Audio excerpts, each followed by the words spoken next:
New York एक भूतिया शहर की कहानी। अगर आप अभी भी मानते हैं कि अपने पूरे जीवन को लेकर व्यापार करने से आपको अमेरिकन ड्रीम मिल सकता है, तो न्यूयॉर्क सिटी के 8 मिलियन लोगों की कहानी सुनिए।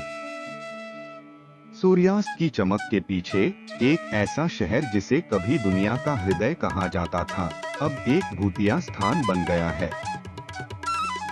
वही चमकदार नियॉन लाइट्स जो कभी समृद्धि और अवसर के प्रतीक थीं, अब नहीं चमकती। उनके नीचे वह लोग सोते हैं जहां हर कदम अब आशा की खोज नहीं, बल्कि जीवित रहने की संघर्ष है। आज के वीडियो में हम आपको न्यूयॉर्क सिटी के हृदय में ले जाएंगे, जहां क्षय, निराशा और एकांत न सिर्फ छायों में छिपे हैं। रात का न्यूयॉर्क हमेशा एक अजीब सुंदरता रखता है। चमकदार लाइट्स अब भी उन गलियों को जगाती हैं जो कभी स्वतंत्रता और अवसर के प्रतीक थीं। अप्रैल 2025 तक न्यूयॉर्क के आश्रय स्थलों में रातों रात 1,08,000 से अधिक लोग सो रहे हैं। लेकिन यह सिर्फ बर्फ का शीर्ष है। रूढ़िवादी अनुमानों के अनुसार न्यूयॉर्क में 3,50,000 से अधिक लोग स्थिर आवास के बिना हैं।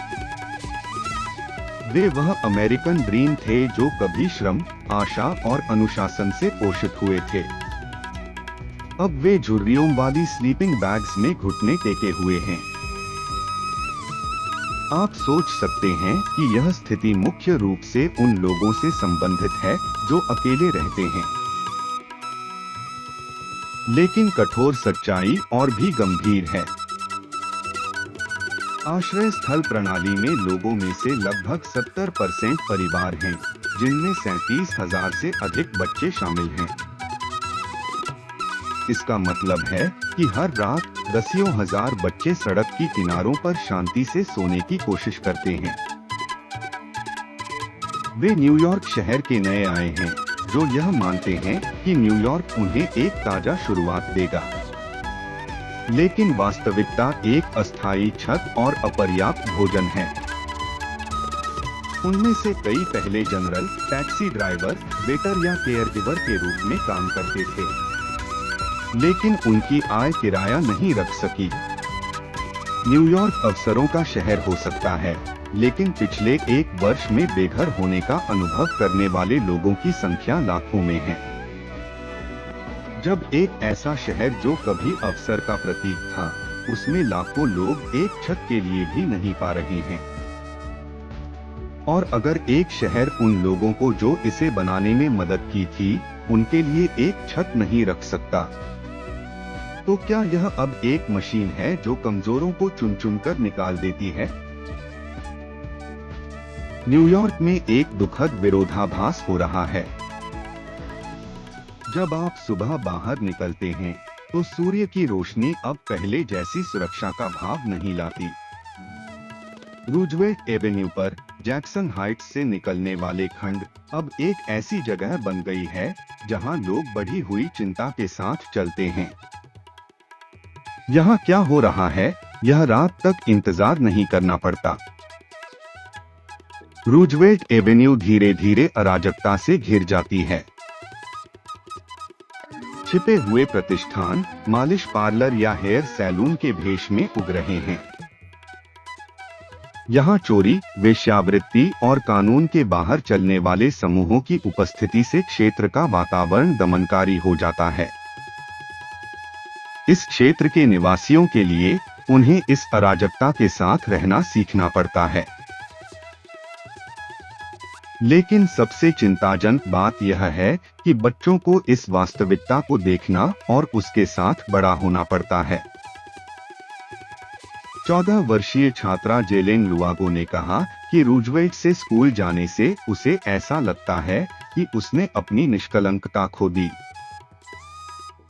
जेलेन की मां ने स्वीकार किया कि उन्हें अपने बच्चे को स्कूल भेजते समय इस तरह की चिंता और डरी हुई आंखों से चलना पड़ता है।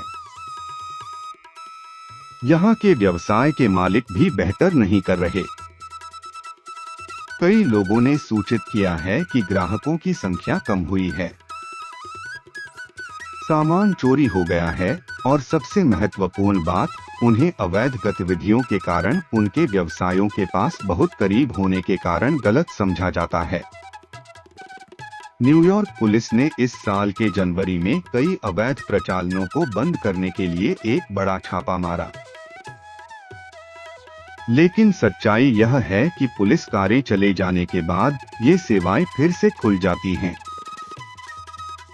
जैसे पूरा प्रणाली एक टैग की खेल खेल रहा है, जिसे हर कोई जानता है कि इसका अंत नहीं होगा। इस बीच हिराम मोसर्राते ने स्पष्ट सिफारिशों के साथ एक योजना प्रस्तावित की, लेकिन इस समय तक उन प्रस्तावों पर कागज पर ही रह गए हैं। अगर न्यूयॉर्क में अंधेरा अब रात तक इंतजार नहीं करता, तो हम अगली पीढ़ी के लिए क्या छोड़ देंगे? आज के न्यूयॉर्क में आक्रमण शब्द अब इतिहास की किताबों या युद्ध फिल्मों तक सीमित नहीं है। यह हो रहा है चुपचाप लेकिन जोर से, हर साइडवॉक, हर सबवे स्टेशन पर। लेकिन इस आक्रमण में कोई विस्फोट नहीं है, कोई सैनिक वर्दी नहीं, केवल तरपाल, लकड़ी के पैलेट और उन लोगों की कमजोर आशा के साथ बने टेंट हैं। टेंट सिटी, शहर के हृदय में उगती हुई टेंट, अब समाज के विभाजन का एक नया प्रतीक बन गई है। अगर न्यूयॉर्क जैसे भव्य शहर में बेघर लोगों के लिए टेंट सड़क पर दिखाई देने का एकमात्र तरीका है, तो हमने उससे गहरा क्या खो दिया है, जो बस आवाज से भी अधिक है।